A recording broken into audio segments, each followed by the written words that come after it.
di sharing atau kesaksian sambil saya menyanyikan lagu yang terkait dengan kejadian atau pengalaman tersebut, ini kan sebetulnya bagaimana saya mendayagunakan kenangan bersama sosok istri yang berpulang, dan saya mendayagunakan itu dengan untuk sama-sama belajar bagaimana almarhum istri saya itu tadi ya kuat menghadapi itu, tabah, setia sama Tuhan sampai akhir dan tidak mengeluh, dan Tuhan itu menyertai kami. Itu merupakan suatu pengalaman-pengalaman yang saya bersyukur bahwa Tuhan menyertai kami, kuat, kami ada damai sejahtera, ada sukacita. Sebagai manusia kami juga mengalami hal-hal yang manusiawi, namun Tuhan beri kekuatan. Itu kan ini yang saya coba bagikan. Saya coba bagikan di bersama dalam sesi ini. Ya, setelah acara pemakaman, kemudian terhitung malamnya itu saya sudah sampai di rumah. Jadi kalau terhitung dari pertemuan terakhir itu sekitar 19 jam dengan almarhum istri saya, di mana kami berdoa sebelum tidur gitu kan. Jadi sekitar 19 jam dari itu saya sudah sampai di rumah, meski waktu itu kerabat menyarankan untuk saya tinggal di rumah keluarga supaya mungkin mereka mengkhawatirkan kalau saya pulang langsung menghadapi sesuatu yang baru terjadi belum dalam 24 jam, namun menghadapi sesuatu yang banyak pernak-pernik atau barang-barang yang masih ada di rumah yang mengingatkan gitu kan. Namun saya berpikiran bahwa kalaupun saya tinggal sementara 1 atau 2 hari di rumah keluarga yang lain, akhirnya kan saya harus pulang juga. Di saat saya harus pulang juga saya harus menghadapi hal yang sama. Jadi saya putuskan malam itu, jadi memang terhitung 19 jam setelah pertemuan kami terakhir bersama-sama, waktu saat berdoa bersama pada malam itu, ya saya menginjakkan rumah, dan begitu saya buka, yang ada di depan yang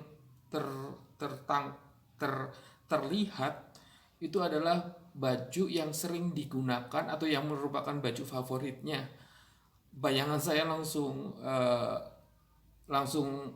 kembali, mau nggak mau memang saya harus hadapi itu semua. Jadi itu ya sesuatu yang tidak mudah ya untuk orang yang baru saja ditinggalkan terus kemudian kembali setelah 16 hari berangkat meninggalkan rumah dan kembali sendiri. Itu kan sesuatu yang tidak mudah. Nah, kemudian ya saya selalu waktu itu saya menghadapi hal yang tidak mudah itu atau tidak ringan itu, saya langsung berdoa. Saya langsung berdoa minta penyertaannya langsung itu pokoknya. Dan dia bersyukur Tuhan beri damai sejahtera yang membuat saya bisa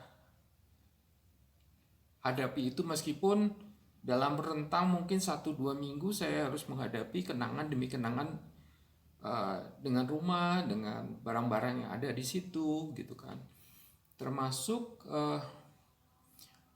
pada malam dan dini hari pun ya sempat juga teringat, ya namanya kan baru saja, jadi teringat kadang-kadang pertanyaan yang muncul ataupun ya memang saya sudah mengikhlaskan, namun kadang-kadang yang sesuatu yang dihadapi orang-orang yang baru saja ditinggalkan itu kan terkait dengan proses-proses yang terjadi sebelumnya.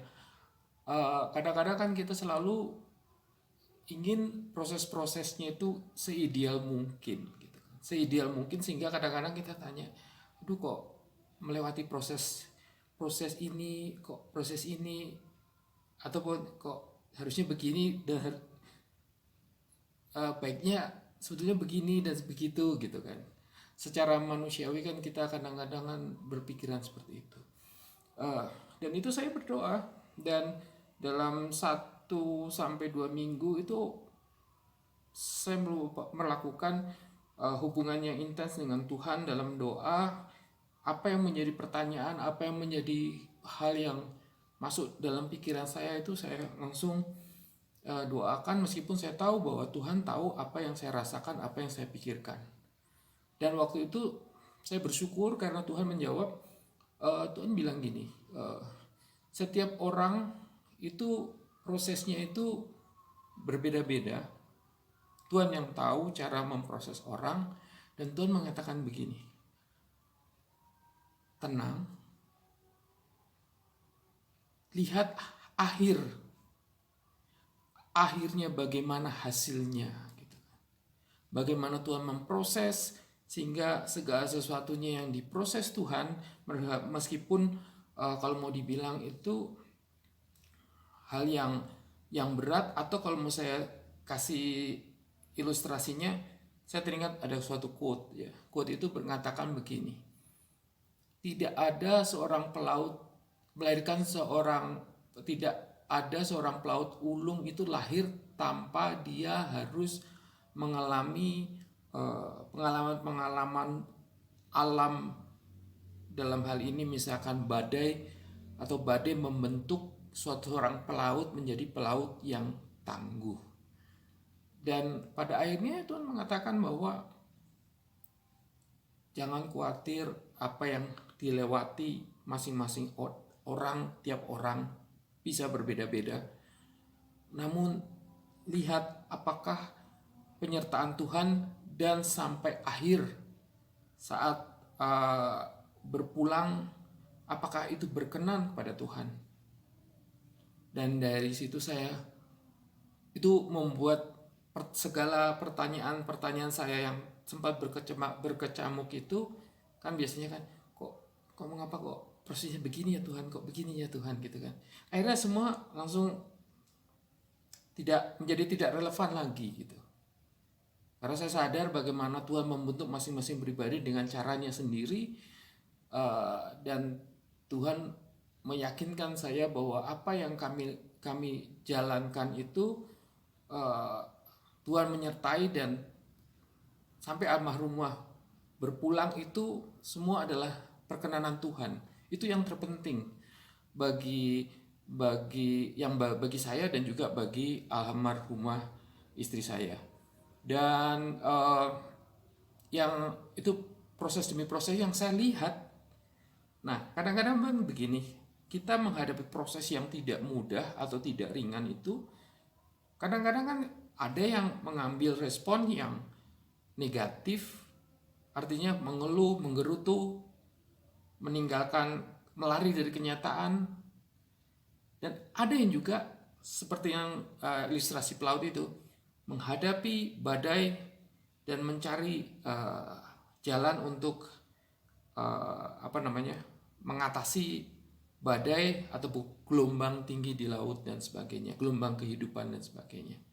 Dan dari situ membentuk kita menjadi pribadi yang kuat. Dan saya bersyukur, dan ini kesaksian lewat ataupun sharing ini, saya mau mengatakan istri saya itu kuat menghadapi semua itu. Yang saya bilang tidak ringan, tidak mudah.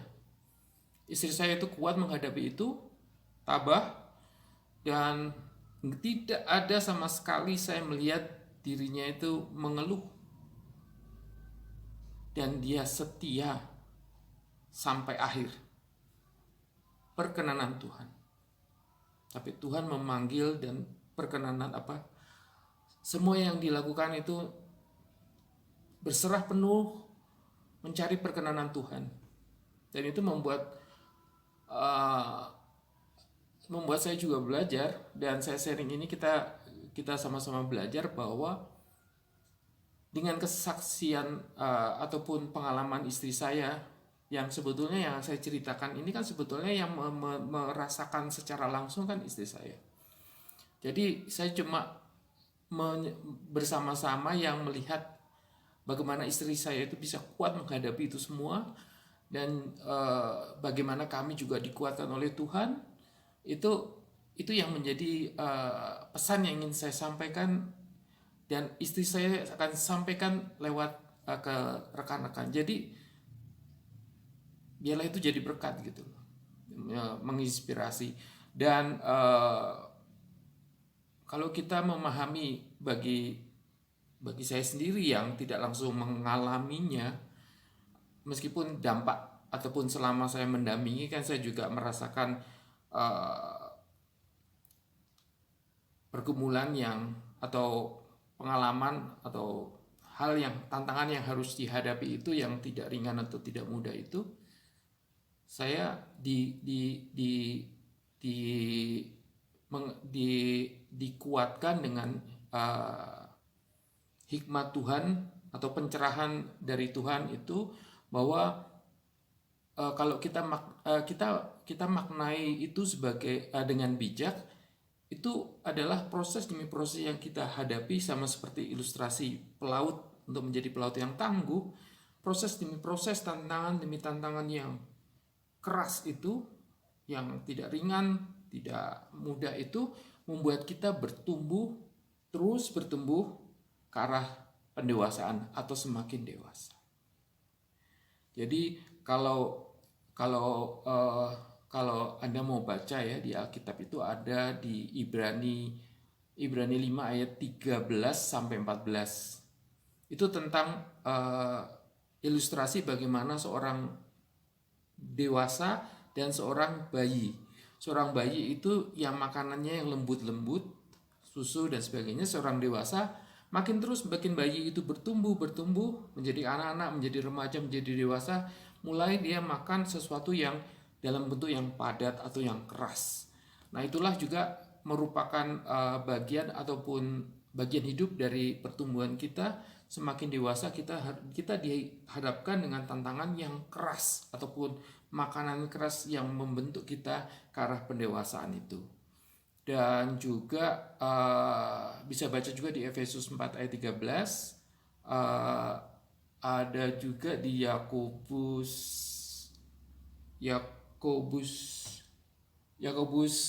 1 ayat 34.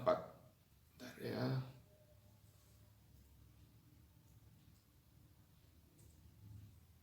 Ya, Yakobus 1 ayat 3 sampai 4. Nah, dari situ saya ada satu lagu yang kalau mau saya bilang, ini yang saya nyanyikan di malam, tengah malam, dini hari, subuh. Kadang-kadang saat tertentu pikiran yang saya katakan tadi kan 1-2 minggu itu perlu penguatan dan sebagainya, saya berdoa dan juga saya menyanyikan lagu puji-pujian. Ini lagu puji-pujian yang menemani saya saat itu, yang menguatkan saya, sehingga saya tidak kehilangan sukacita saat menyanyikan lagu itu. Meskipun secara manusiawi bagaimanapun kita tetap ada merasa sedih, kehilangan, tetapi sesuai dengan janji Tuhan untuk anak-anaknya, orang-orang percaya, bahwa Tuhan akan menyediakan tempat di surga. Dan kepastian itu membuat saya punya pengharapan, artinya untuk istri saya dan juga saya dan teman-teman orang percaya yang mengimaninya itu. Nah, lagunya ini, lagu ini terkait dengan, kalau kita bahas secara langsung, yang terkait dengan support system ya.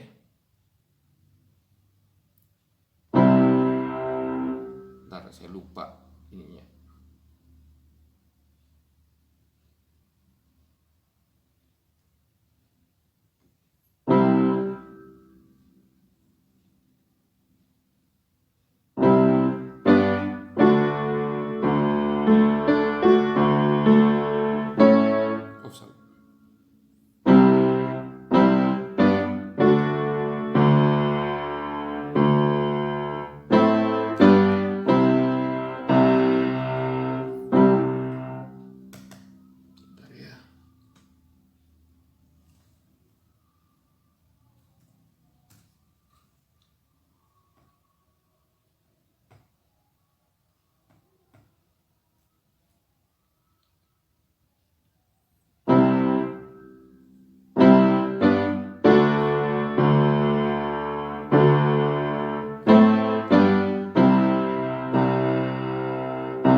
cast away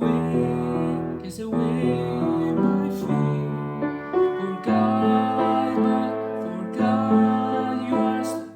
For God you are my strong foundation. Lord, I will stand and have my peace. For God, your grace is everlasting. God, you are beside me, always there to lead me. I will not forsake you.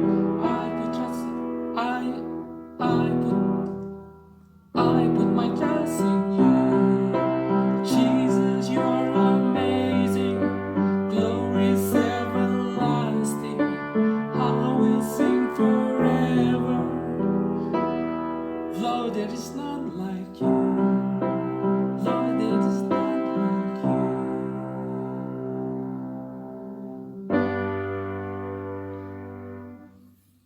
Jadi lagunya jadi di ini pertama, when my world is shaking, saat duniaku bergoncang dengan problema, pergumulan, tantangan,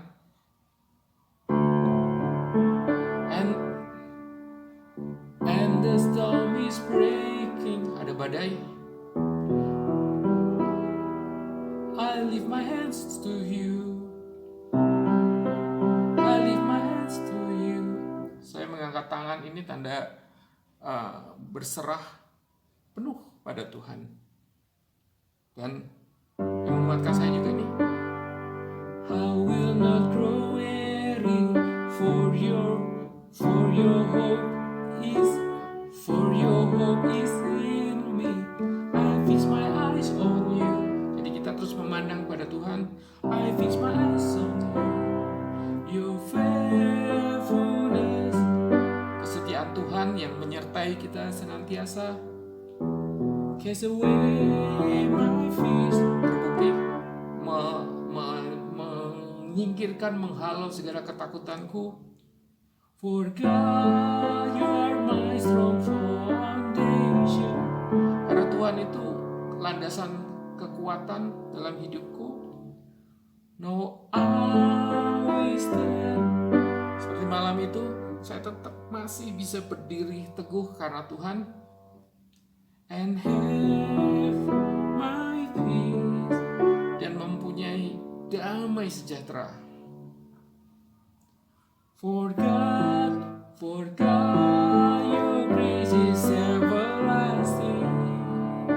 Karena kasih karunia Tuhan itu tidak berkesudahan. God, you are beside me. Tuhan, Engkau selalu berada di sisiku. Always there to lead me, selalu memimpinku.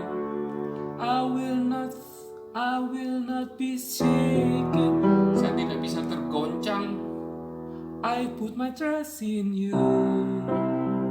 Saya meletakkan kepercayaan penuh pada Engkau. Jesus, you are amazing. Yesus, Engkau menakjubkan, glorious everlasting, dengan kemenangan yang terus-menerus tidak berkesudahan. I will sing forever. Saya akan terus menyanyi. Lord, there is none like you. Tidak ada yang sepertimu.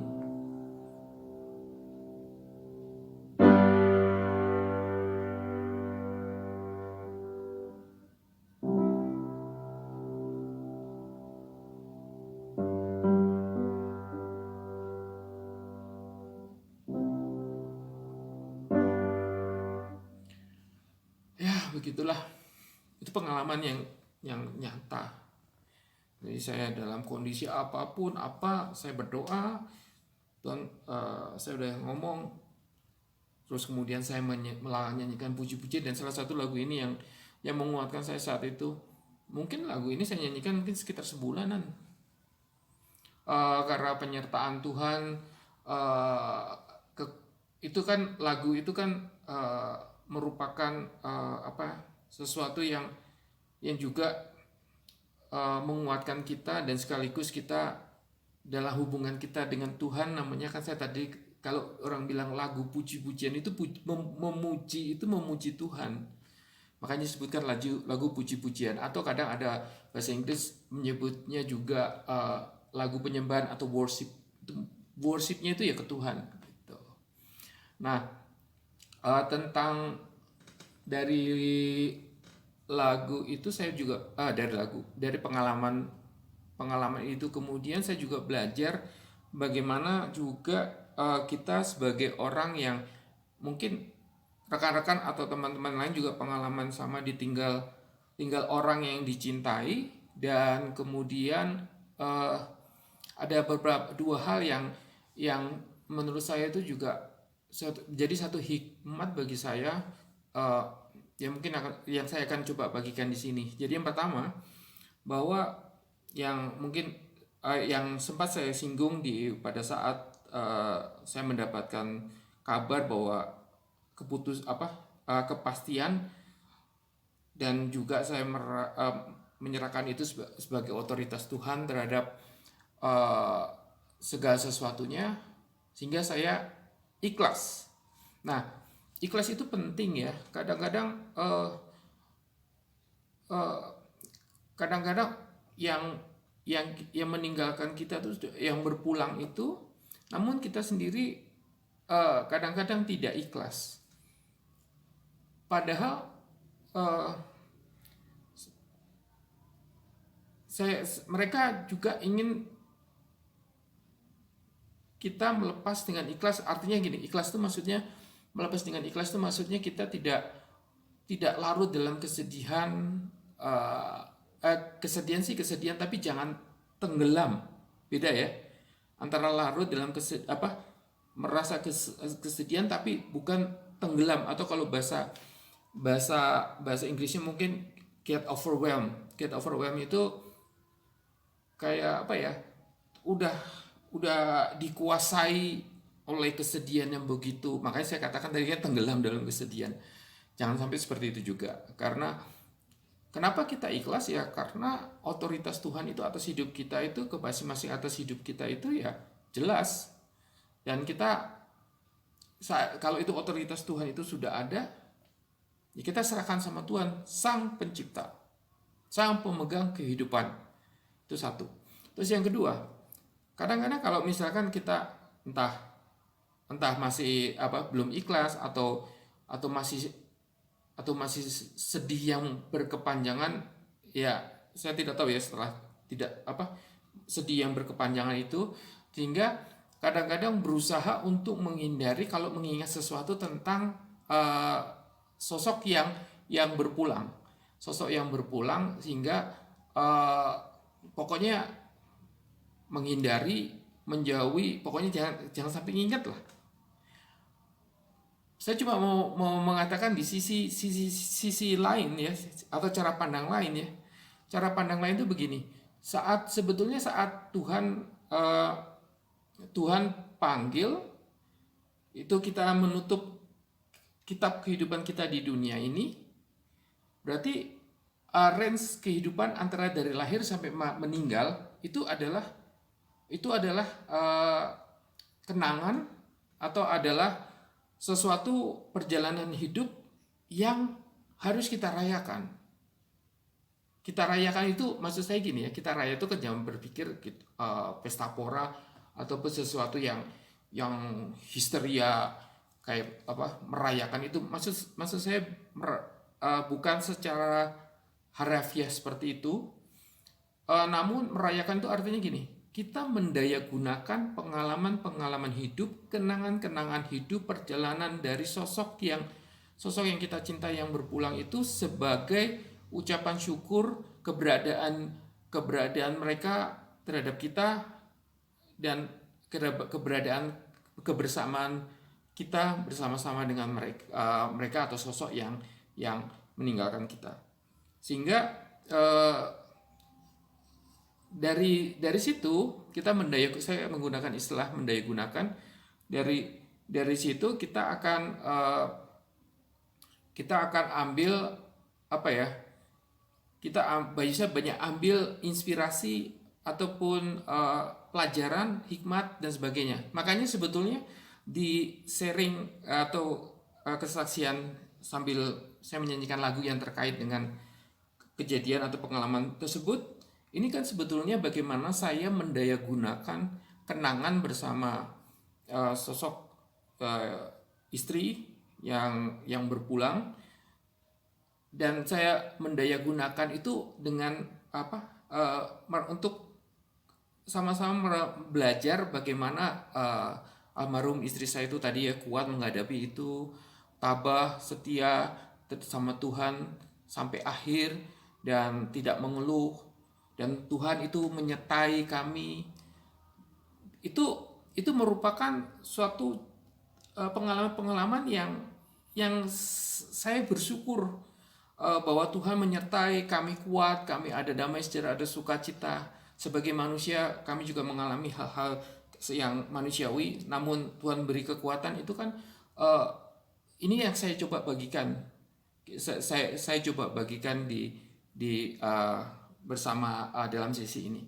Jadi yang poin kedua itu bagaimana kita melihat kurun waktu sosok yang dicintai yang berpulang itu selama dia hidup itu apa yang terus bisa menjadi kenangan, apa yang tentunya kan bagian di hati ataupun di mendapat tempat di pribadi masing-masing pribadi, dan juga itu bisa didayagunakan untuk menjadi inspirasi atau kalau orang bilang legasi ke keluarga, ke teman, ke masyarakat yang selama ini mungkin belum tahu. Apapun yang menjadi pelajaran atau inspirasi atau kebaikan kan kalau itu disalurkan untuk menginspirasi orang dan itu bermanfaat, itu kan juga itu menjadi berkat dan itu menjadi legasi sosok yang berpulang itu, ya bahwa apa yang dilakukan itu menjadi inspirasi bagi kita semua untuk mengambil nilai-nilai ataupun hikmat pengalaman-pengalaman hidup yang relate dengan pengalaman-pengalaman manusia kita umumnya gitu kan. Pada akhirnya kan kita menghadapi tantangan-tantangan itu, tantangan keberadaan kadang, apakah itu kehilangan sosok yang kita cintai dan sebagainya, itu kan bagian dari otoritas Tuhan dan bagaimana kita menghadapi ini. Saya menceritakan apa yang kami lalui dan biarlah ini menjadi berkat ataupun bermanfaat ke kita. Nah, untuk lagu berikutnya ada yang masih terkait dengan bagaimana kita memandang dan bagaimana Tuhan memberi hikmat ke saya untuk memandang ada satu angle atau point of view yang menarik. Kita coba ya. You turn grave into garden, you turn bones into armies, you turn seas into highway.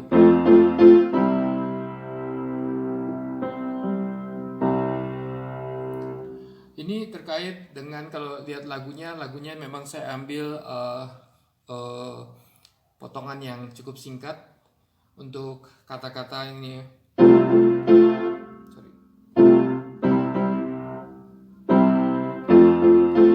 You turn grave into garden. Ini you turn grave into garden. Jadi ini teringat bahwa ya Tuhan sudah mempersatukan dari awal, Tuhan menyertai sampai akhir hayatnya untuk sama-sama bersama-sama untuk bersama-sama Tuhan dalam pada kehidupan kekal. Jadi saya